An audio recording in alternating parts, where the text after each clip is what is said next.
ಎಲ್ಲರಿಗೂ ವಂದನೆಗಳು. ಈ ದಿನ ನಾವು ಸಾಯಿ ಸಚ್ಚರಿತ್ರೆಯ 27ನೇ ಅಧ್ಯಾಯವನ್ನು ತಿಳ್ಕೊಳ್ಳೋಣ. ಭಾಗವತ ಮತ್ತು ವಿಷ್ಣು ಸಹಸ್ರನಾಮ ದಯಪಾಲಿಸಿದುದು. ದೀಕ್ಷಿತ ಅವರಿಗೆ ವಿಠಲ ದರ್ಶನ. ಗೀತಾ ರಹಸ್ಯ. ಕಾಪರ್ಡೆ ದಂಪತಿಗಳು. ಬಾಬಾ ಅವರು ತಮ್ಮ ಭಕ್ತರಿಗೆ ಧಾರ್ಮಿಕ ಗ್ರಂಥಗಳನ್ನು ತಮ್ಮ ಸ್ವಹಸ್ತದಿಂದ ಕೊಟ್ಟು ಪುನೀತರನ್ನಾಗಿ ಮಾಡಿ ಹೇಗೆ ಅನುಗ್ರಹಿಸುತ್ತಿದ್ದರು ಎಂಬುದನ್ನು ಈ ಅಧ್ಯಾಯದಲ್ಲಿ ಹೇಮಾಡ ಪಂತರು ವಿವರಿಸಿದ್ದಾರೆ.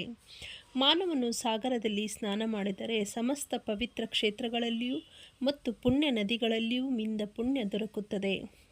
ಅವನು ಸದ್ಗುರುವಿಗೆ ನಮಿಸಿದರೆ ತ್ರಿಮೂರ್ತಿಗಳಿಗೂ ಮತ್ತು ಪರಬ್ರಹ್ಮನಿಗೂ ನಮಸ್ಕರಿಸಿದ ಪುಣ್ಯ ಲಭಿಸುತ್ತದೆ. ಆದುದರಿಂದ ಭಕ್ತರ ಕಲ್ಪತರುವೂ ವರಕಾಮಧೇನುವೂ ಜ್ಞಾನಸಾಗರರೂ ಆದ ಶ್ರೀ ಸಾಯಿಬಾಬಾ ಅವರಿಗೆ ಜಯತು. ಓ ಸಾಯಿ, ನಿನ್ನ ಕಥೆಗಳಲ್ಲಿ ನಮಗೆ ಪ್ರೀತಿಯನ್ನು ಹುಟ್ಟಿಸು.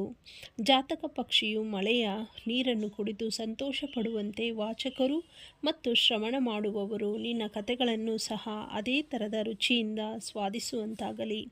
ನಿನ್ನ ಲೀಲೆಗಳನ್ನು ಕೇಳುತ್ತಾ ಅವರ ಶರೀರವು ಬೆವರಲಿ, ನಯನಗಳಿಂದ ಆನಂದ ಬಾಷ್ಪ ಹರಿಯಲಿ, ಪ್ರಾಣಗಳು ನಿಶ್ಚಲವಾಗಲಿ, ಮನಸ್ಸು ಶಾಂತಿ ಪಡೆಯಲಿ. ಅವರು ರೋಮಾಂಚಿತರಾಗಿ ಶೋಕಿಸಿ ರೋಧಿಸಲಿ. ಚಿಕ್ಕದು ದೊಡ್ಡದು ಎಂಬ ಭೇದ ಭಾವ ತೊಲಗಲಿ. ಈ ರೀತಿ ಅವರು ಮತ್ತು ಅವರ ಕುಟುಂಬವು ಸಾತ್ವಿಕ ಪ್ರೇರಣೆಯನ್ನು ಹೊಂದುವಂತಾಗಲಿ. ಇವು ಲಭಿಸಿದ್ದಾದರೆ ಅವರಿಗೆ ಗುರುವಿನ ಕೃಪಾ ಕಟಾಕ್ಷ ಲಭಿಸಿತೆಂದೇ ಅರ್ಥ. ಈ ಥರದ ಅನುಕಂಪವು ನಿಮ್ಮಲ್ಲಿ ಉಂಟಾದಾಗ ಗುರುವು ಮೆಚ್ಚಿ ನಿಮ್ಮ ಗುರಿಯಾದ ಸಾಕ್ಷಾತ್ಕಾರದತ್ತ ನಿಮ್ಮನ್ನು ಒಯ್ಯುವನು. ಬಾಬಾ ಅವರಿಗೆ ಸಂಪೂರ್ಣ ಶರಣಾಗತಿ ಹೊಂದುವುದೇ ಮಾಯೆ ಎಂಬ ಬಂಧನದಿಂದ ಮುಕ್ತರಾಗಲು ಒಳ್ಳೆಯ ದಾರಿ. ಇದು ವೇದಗಳಿಂದ ಸಾಧ್ಯವಿಲ್ಲ, ಸದ್ಗುರುವಿನಿಂದ ಮಾತ್ರ ಸಾಧ್ಯ. ಪವಿತ್ರ ಗ್ರಂಥಗಳ ದಯಪಾಲನೆ. ಸಾಯಿಬಾಬಾ ವಿವಿಧ ರೂಪದಲ್ಲಿ ಉಪದೇಶಗಳನ್ನು ಹೇಗೆ ನೀಡುತ್ತಿದ್ದರು ಎಂಬುದನ್ನು ಈಗಾಗಲೇ ವಿವರಿಸಿದ್ದೇನೆ. ಈಗ ಅದರಲ್ಲಿ ಒಂದು ಮುಖ್ಯ ರೀತಿಯನ್ನು ನೋಡೋಣ. ಭಕ್ತರು ತಾವು ಪಠಿಸಲಿಚ್ಛಿಸಿದ ಗ್ರಂಥಗಳನ್ನು ಬಾಬಾರವರ ಕೈಗಿತ್ತು ಅವು ಅವರಿಂದ ಸ್ಪರ್ಶಿಸಲ್ಪಟ್ಟು ಪವಿತ್ರವಾದ ನಂತರ ಅವುಗಳನ್ನು ಓದುವ ವಾಡಿಕೆ ಇತ್ತು. ಆ ಗ್ರಂಥಗಳನ್ನು ಪಠಿಸುವಾಗ ಬಾಬಾ ಸ್ವತಃ ತಮ್ಮೊಡನೆ ಇರುತ್ತಾರೆಂದು ಭಕ್ತರ ಭಾವನೆ. ಒಂದು ಸಾರಿ ಕಾಕಾ ಮಹಾಜನಿಯವರು ಏಕನಾಥ ವಿರಚಿತ ಭಾಗವತ ಗ್ರಂಥದೊಡನೆ ಶಿರ್ಡಿಗೆ ಬಂದರು. ಶ್ಯಾಮಾ ಅವರು ಆ ಗ್ರಂಥವನ್ನು ಓದಲು ಬಯಸಿ ಅದನ್ನು ಎರವಲಾಗಿ ಪಡೆದು ಬಾಬಾ ಅವರಲ್ಲಿಗೆ ತಂದರು. ಆಗ ಬಾಬಾ ಅವರು ಅದನ್ನು ತೆಗೆದುಕೊಂಡು ಸ್ವಲ್ಪ ಪುಟಗಳನ್ನು ತಿರುವಿ ಹಾಕಿ, ಇದನ್ನು ನೀನೇ ಇಟ್ಟುಕೋ ಎಂದರು. ಅದಕ್ಕೆ ಶ್ಯಾಮಾ ಅವರು ಅದು ತಮ್ಮದಲ್ಲವೆಂದು ಕಾಕಾ ಅವರಿಗೆ ಅದನ್ನು ಪುನಃ ಕೊಡಬೇಕೆಂದು ತಿಳಿಸಿದರು.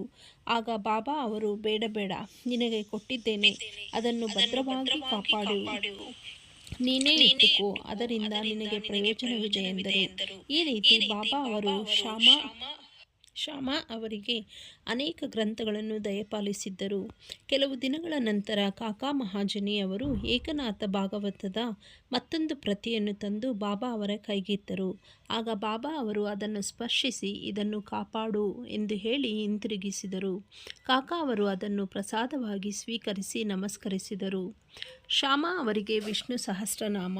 ಶ್ಯಾಮಾ ಅವರು ಬಾಬಾ ಅವರ ಆಪ್ತ ಭಕ್ತರಾಗಿದ್ದರು. ಆದುದರಿಂದ ಬಾಬಾ ಅವರಿಗೆ ವಿಷ್ಣು ಸಹಸ್ರನಾಮವನ್ನು ಅನುಗ್ರಹಿಸಬೇಕೆಂದು ಮನಸ್ಸು ಮಾಡಿದರು. ಒಂದು ಸಲ ರಾಮದಾಸಿ ಎಂಬುವರು ಸಂತ ರಾಮದಾಸರ ಶಿಷ್ಯರು ಶಿರಡಿಗೆ ಬಂದು ನೆಲೆಸಿದರು.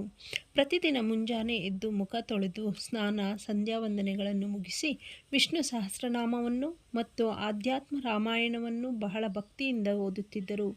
ಕೆಲವು ದಿನಗಳ ನಂತರ ಬಾಬಾ ಅವರು ಶ್ಯಾಮಾ ಅವರಿಗೆ ವಿಷ್ಣು ಸಹಸ್ರನಾಮವನ್ನು ದಯಪಾಲಿಸಬೇಕೆಂದು ಮನಸ್ಸು ಮಾಡಿ ರಾಮದಾಸಿಯನ್ನು ತಮ್ಮ ಬಳಿಗೆ ಕರೆದು, ತಮಗೆ ಬಹಳ ಹೊಟ್ಟೆ ನೋವಾಗಿದೆ ಎಂದು, ಸೋನಾಮುಖಿ ತಿನ್ನದಿದ್ದರೆ ಅದು ಕಡಿಮೆಯಾಗಲಾರದೆಂದು ಹೇಳಿ ಅದನ್ನು ತರಲು ಅವರನ್ನು ಪೇಟೆಗೆ ಕಳುಹಿಸಿದರು. ಆಗ ರಾಮದಾಸಿ ಪುಸ್ತಕವನ್ನು ಬದಿಗಿಟ್ಟು ಪೇಟೆಗೆ ಹೋದರು. ಅವರು ಹೋದ ಕೂಡಲೇ ಬಾಬಾ ರಾಮದಾಸಿಯ ಜಾಗಕ್ಕೆ ಹೋಗಿ ವಿಷ್ಣು ಸಹಸ್ರನಾಮ ಪುಸ್ತಕ ತೆಗೆದುಕೊಂಡು ಶ್ಯಾಮಾ ಅವರನ್ನು ಕರೆದು, ಶ್ಯಾಮಾ, ಇದು ಬಹಳ ಬೆಲೆಯುಳ್ಳದ್ದು, ಪವಿತ್ರವಾದ್ದು ಆಗಿದೆ. ನಾನು ನಿನಗೆ ಇದನ್ನು ಬಹುಮಾನವಾಗಿ ಕೊಡುತ್ತೇನೆ. ಇದನ್ನು ಓದು. ಒಂದು ಸಾರಿ ನನಗೆ ಎದೆ ನೋವು ಜಾಸ್ತಿಯಾಗಿ ಬದುಕುವ ಭರವಸೆಯೇ ಇರಲಿಲ್ಲ. ಆಗ ಈ ಪುಸ್ತಕವನ್ನು ನನ್ನ ಎದೆಗೆ ಒತ್ತಿಕೊಂಡೆನು. ನನಗೆ ಎಂಥ ವಿರಾಮ ದೊರಕಿತು ನಿನಗೆ ಗೊತ್ತೇ? ದೇವರೇ ಕೆಳಗಿಳಿದು ಬಂದು ನನ್ನನ್ನು ರಕ್ಷಿಸಿದಂತೆ ಭಾಸವಾಯಿತು. ನೀನು ಇದನ್ನು ನಿಧಾನವಾಗಿ ಶ್ರದ್ಧೆ ಮತ್ತು ಭಕ್ತಿಯಿಂದ ಓದು. ದಿನಕ್ಕೊಂದು ಬಾರಿಯಾದರೂ ವಿಷ್ಣು ನಾಮವನ್ನುಚ್ಚರಿಸು. ನಿನಗೆ ಕಲ್ಯಾಣವಾಗುವುದು ಎಂದು ಹೇಳಿ ಅವರು ಕೈಗೆ ಪುಸ್ತಕ ಕೊಟ್ಟರು. ಆಗ ಶ್ಯಾಮ ಅವರು ಪುಸ್ತಕದ ಮಾಲೀಕರು ರಾಮದಾಸಿ ಎಂದು, ಅವರು ಹುಂಬರು, ತಲೆ ತಿರುಕರು, ಆದುದರಿಂದ ತಮ್ಮೊಡನೆ ಜಗಳವಾಡುವರೆಂದು, ಜೊತೆಗೆ ತಮಗೆ ಸಂಸ್ಕೃತ ಸರಿಯಾಗಿ ಅರ್ಥವಾಗುವುದಿಲ್ಲವೆಂದು ಹೇಳಿ ಪುಸ್ತಕ ತೆಗೆದುಕೊಳ್ಳಲು ನಿರಾಕರಿಸಿದರು. ರಾಮದಾಸಿಯ ಮೇಲೆ ತಮ್ಮನ್ನು ಎತ್ತಿ ಕಟ್ಟಬೇಕೆಂದು ಬಾಬಾ ಇಚ್ಛಿಸಿದ್ದಾರೆಂದು ಶ್ಯಾಮ ಭಾವಿಸಿದರು. ಬಾಬಾ ಅವರ ಇಂಗಿತ ಅವರಿಗೆ ಹೇಗೆ ತಿಳಿದೀತು? ಶ್ಯಾಮ ಅವರ ಕೊರಳಿಗೆ ವಿಷ್ಣು ಸಹಸ್ರನಾಮವೆಂಬ ಹಾರ ಹಾಕಿ ಅವರನ್ನು ಸಂಸಾರ ಬಂಧನದಿಂದ ಮುಕ್ತರನ್ನಾಗಿ ಮಾಡುವುದೇ ಬಾಬಾ ಅವರ ಆಶಯವಾಗಿತ್ತು. ಪರಮಾತ್ಮನ ನಾಮದ ಮಹಿಮೆ ಎಲ್ಲರಿಗೂ ತಿಳಿದೇ ಇದೆ. ಅದು ನಮ್ಮನ್ನು ಪಾಪ ಕರ್ಮಗಳಿಂದ ದೂರ ಮಾಡಿ ಜನನ ಮರಣಗಳಿಂದ ನಮ್ಮನ್ನು ಮುಕ್ತ ಮಾಡುತ್ತದೆ.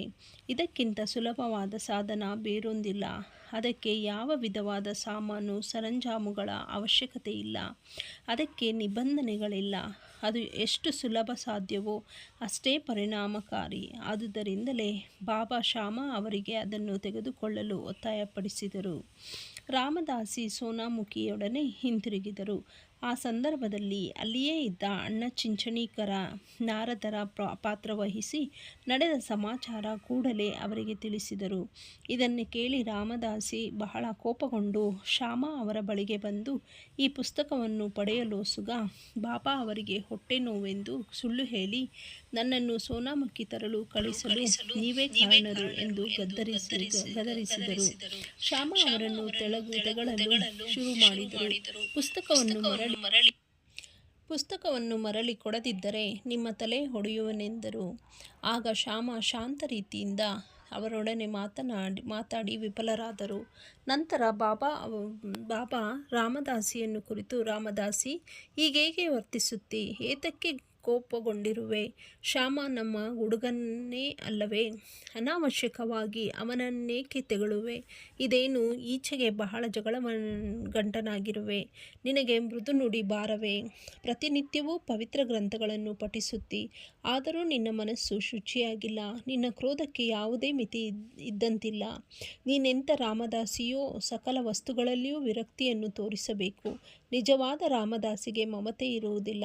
ಕೇವಲ ಒಂದು ಪುಸ್ತಕಕ್ಕಾಗಿ ಶ್ಯಾಮನೊಡನೆ ನೀನು ಜಗಳವಾಡುತ್ತಿ. ಹೋಗು, ನೀನೇ ನಿನ್ನ ಸ್ಥಾನದಲ್ಲಿ ಕುಳಿತುಕೋ. ಹಣದಿಂದ ಎಷ್ಟಾದರೂ ಪುಸ್ತಕ ಕೊಳ್ಳಬಹುದು. ಜನರನ್ನು ಕೊಳ್ಳಲು ಸಾಧ್ಯವೇ? ಸರಿಯಾಗಿ ಯೋಚಿಸಿ ನೋಡು. ವಿವೇಕಶಾಲಿಯಾಗು. ಆ ಪುಸ್ತಕದ ಬೆಲೆ ಏನು? ಶ್ಯಾಮನು ಇದಕ್ಕೆ ಸಂಬಂಧಪಟ್ಟವನಲ್ಲ. ನಾನೇ ಆ ಪುಸ್ತಕವನ್ನು ಅವನಿಗೆ ಕೊಟ್ಟೆನು. ನೀನು ಈಗಾಗಲೇ ವಿಷ್ಣು ಸಹಸ್ರನಾಮವನ್ನು ಬಾಯಿಪಾಠ ಮಾಡಿರುವಿ. ಶ್ಯಾಮನೂ ಸಹ ಅದನ್ನೋದಿ ಲಾಭ ಪಡೆಯಲಿ ಎಂದು ಹೇಳಿದರು. ಇಂಥ ಮಧುರವಾಣಿ ಬಾಬಾ ಅವರದು. ಇದರ ಪರಿಣಾಮ ಆಶ್ಚರ್ಯಕರವಾಯಿತು.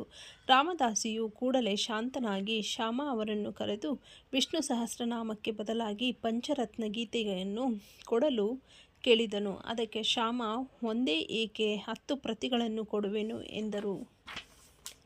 ಈ ರೀತಿ ಇಬ್ಬರಿಗೂ ರಾಜಿಯಾಯಿತು. ರಾಮದಾಸಿಯು ಪಂಚರತ್ನ ಗೀತೆಯನ್ನು ಏಕೆ ಕೇಳಿದನು? ಪ್ರತಿನಿತ್ಯವೂ ಬಾಬಾರವರ ಮುಂದೆ ಏಕೆ ಧಾರ್ಮಿಕ ಗ್ರಂಥಗಳನ್ನು ಓದುತ್ತಿದ್ದನು? ಶ್ಯಾಮ ಅವರೊಡನೆ ಜಗಳ ಆಡಿದ ಪ್ರಸಂಗವೇಕೆ ಎಂಬ ಪ್ರಶ್ನೆ ಉದ್ಭವಿಸಬಹುದು. ಹೀಗೆ ನಡೆಯದಿದ್ದರೆ ವಿಷ್ಣು ಸಹಸ್ರನಾಮದ ಮಹತ್ವ ವ್ಯಕ್ತವಾಗುತ್ತಿರಲಿಲ್ಲ. ಈ ರೀತಿ ಬಾಬಾರವರ ಉಪದೇಶದ ವೈಖರಿ ಅದ್ವಿತೀಯವಾಗಿದ್ದಿತು.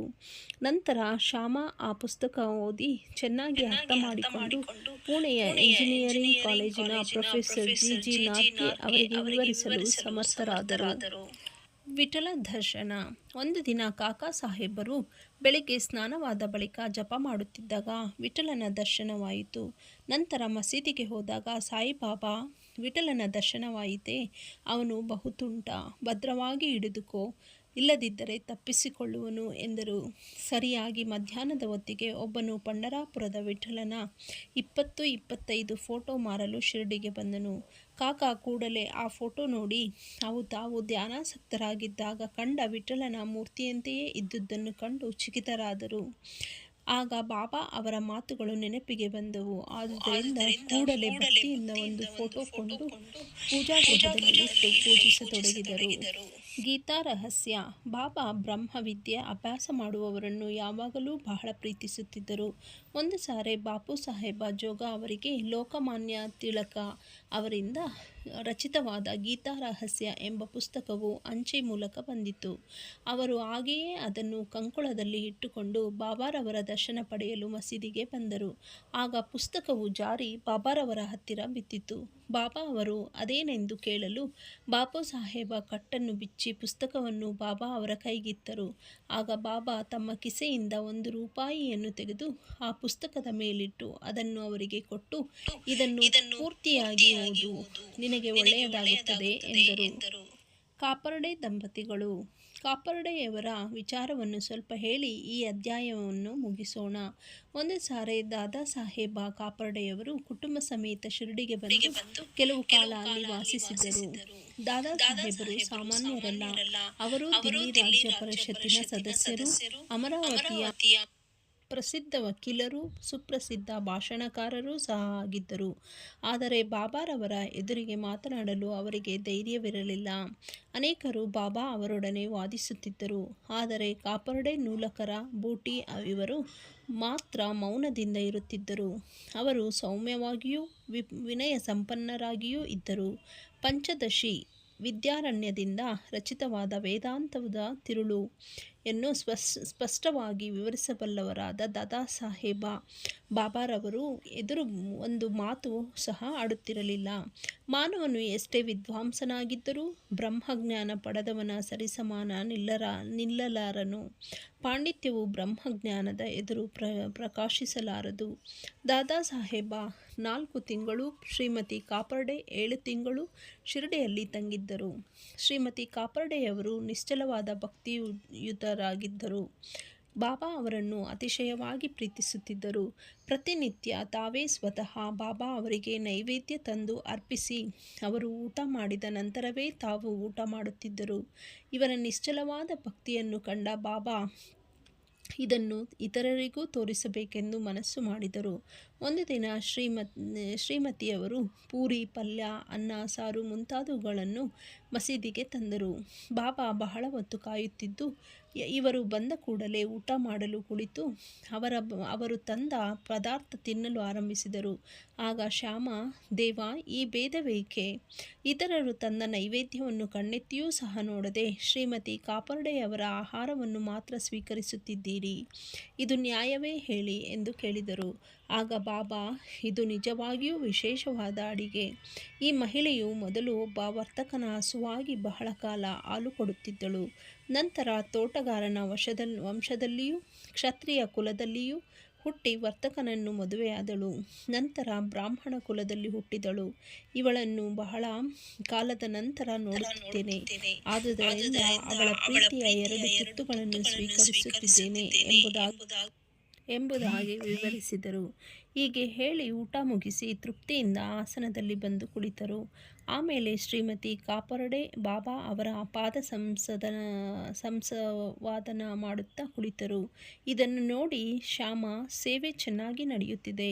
ದೇವರು ಮತ್ತು ಭಕ್ತರು ಒಬ್ಬರಿಗೊಬ್ಬರು ಅನ್ಯೋನ್ಯವಾಗಿ ಸೇವೆ ಮಾಡುತ್ತಿರುವ ಈ ದೃಶ್ಯವೇ ರಮ್ಯ, ಅದ್ಭುತವಾದುದು ಎಂದರು. ಅವರ ನಿಸ್ಪೃಹ ಸೇವೆಯನ್ನು ಸ್ವೀಕರಿಸಿದ ಬಾಬಾ ತಾಯಿಯವರನ್ನು ಕುರಿತು ಮೃದುವಾಗಿ, ರಾಜಾರಾಮ, ರಾಜಾರಾಮ ಎಂದು ನುಡಿದರೆ ಸಾಕು, ನಿಮ್ಮ ಕಷ್ಟಗಳೆಲ್ಲವೂ ದೂರವಾಗುತ್ತವೆ ಎಂದು ಹೇಳಿದರು. ಧಾರ್ಮಿಕ ವಿಚಾರಗಳ ಅನುಭವ ಇಲ್ಲದವರಿಗೆ ಇದು ಸಾಮಾನ್ಯವಾಗಿ ಕಾಣಬಹುದು, ಆದರೆ ನಿಜವಾಗಿಯೂ ಆಗಲ್ಲ. ಇದೇ ಅಮೂಲ್ಯವಾದ ಶಕ್ತಿಪಾತ. ಅಂದರೆ ಗುರುವು ಶಿಷ್ಯನಿಗೆ ತನ್ನ ಶಕ್ತಿಯನ್ನು ವರ್ಗಾಯಿಸುವುದು. ಬಾಬಾರವರ ವಾಕ್ಯಗಳು ಎಂತಹ ಪರಿಣಾಮಕಾರಿ! ಒಂದೇ ಕ್ಷಣದಲ್ಲಿ ಅವು ಕಾಪರ್ಡೆ ತಾಯಿಯ ಹೃದಯದಲ್ಲಿ ನೆಲೆಸಿದವು. ಈ ಕಥೆ ಗುರುವಿಗೂ ಶಿಷ್ಯನಿಗೂ ಇರಬೇಕಾದ ಸಂಬಂಧ ವಿವರಿಸುತ್ತದೆ.